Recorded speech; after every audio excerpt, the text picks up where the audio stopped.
Hi, my name is Aaron Flores. My presentation on why you should explore music from the 60s and 70s.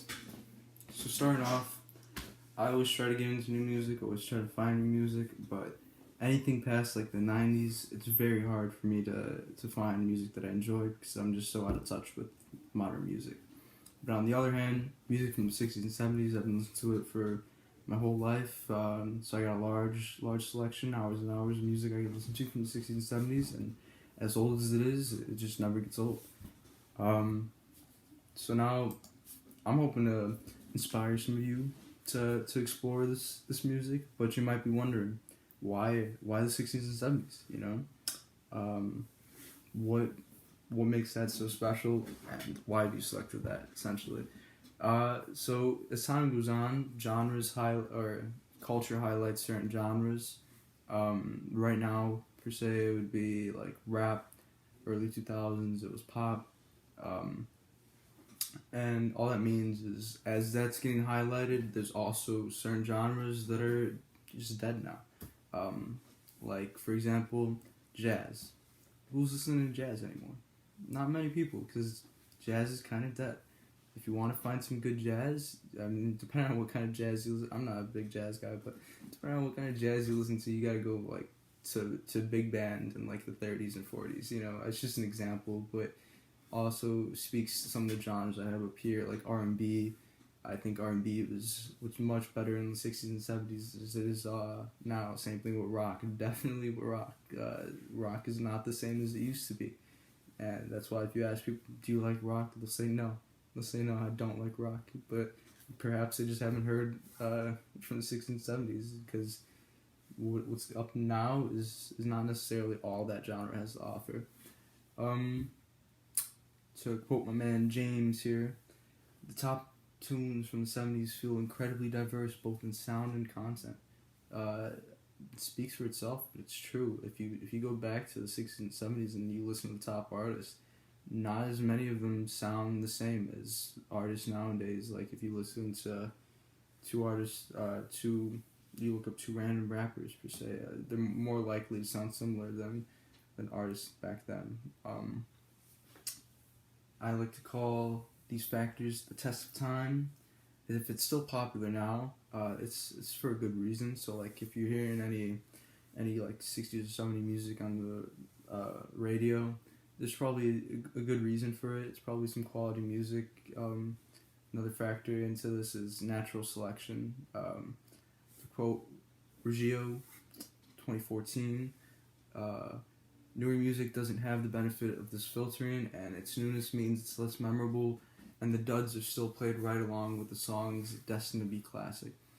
So pretty much what that means is, as time goes on, all like the bad music from the 60s and 70s per se, um, kind of gets filtered out. It gets like swept under the rug. You're like, nah, we don't want to listen to that anymore. But what is considered like the classics of the 60s and 70s gets put on the radio consistently for decades to come. You know, so unlike now, where if you just search music from a genre, and you're likely to hear like just as much bad music as good music.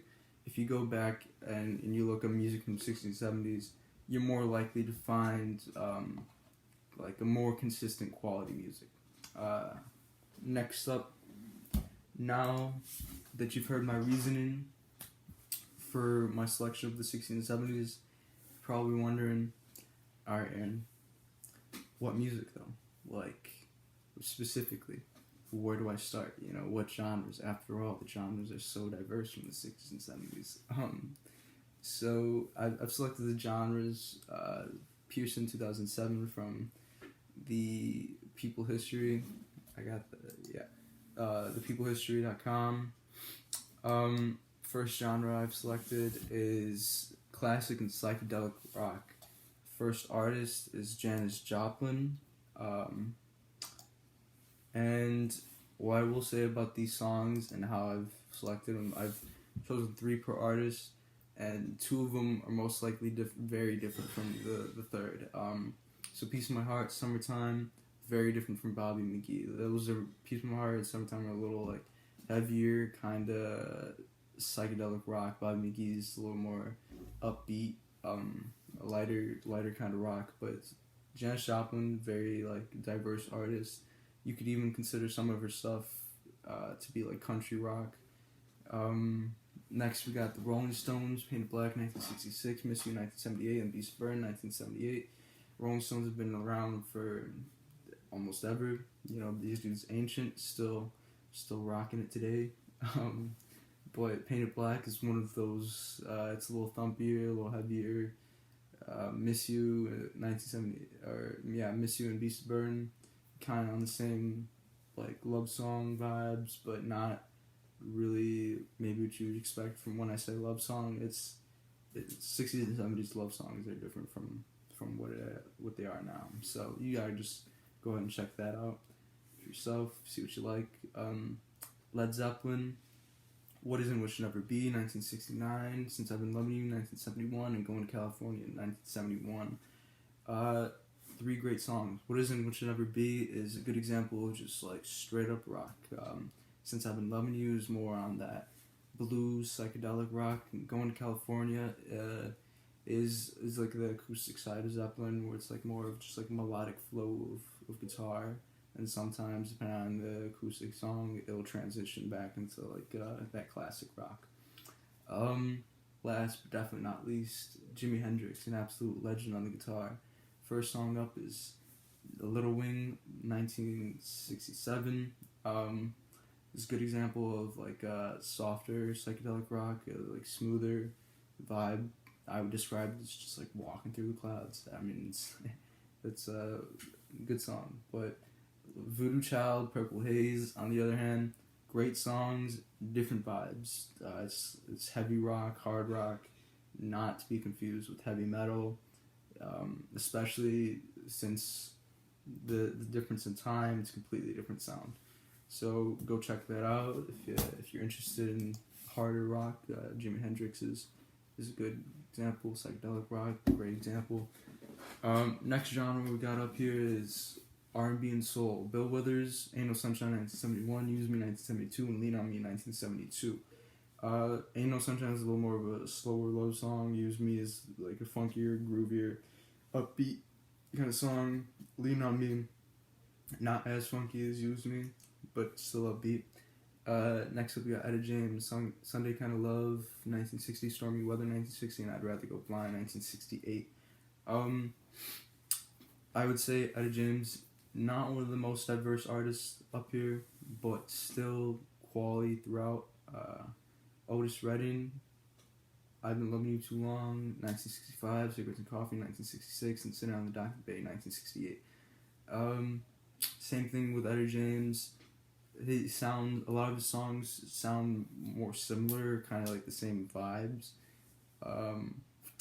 but still he excels in that kind of sound.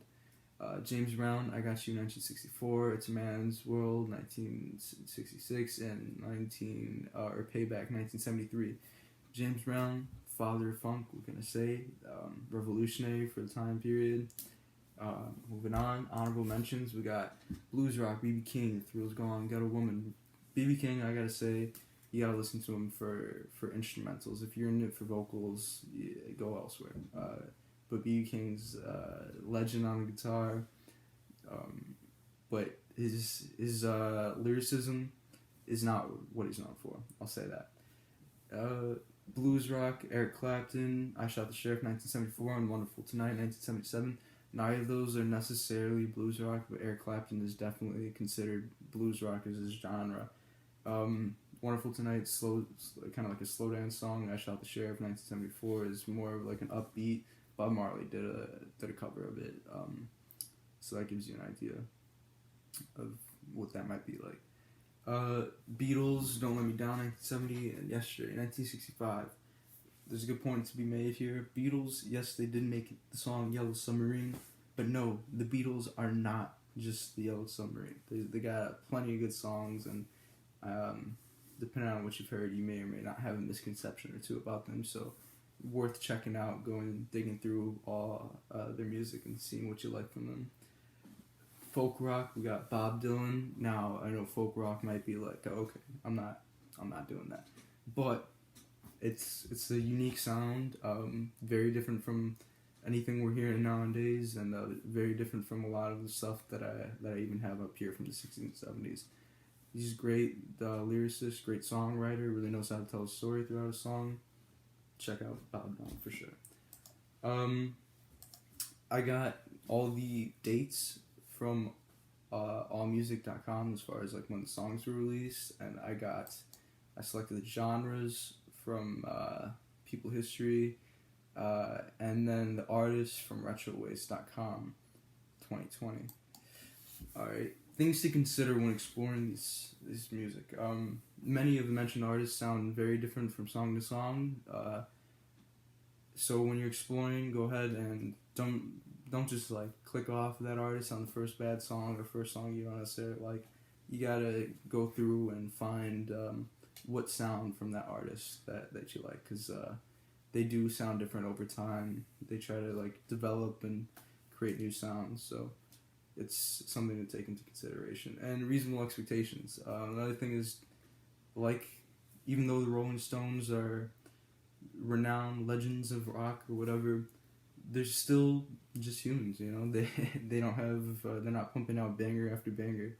So you gotta take everything with like a grain of salt, I guess you could say, and don't just turn them down because you hear one bad thing. Is the message of the slide essentially.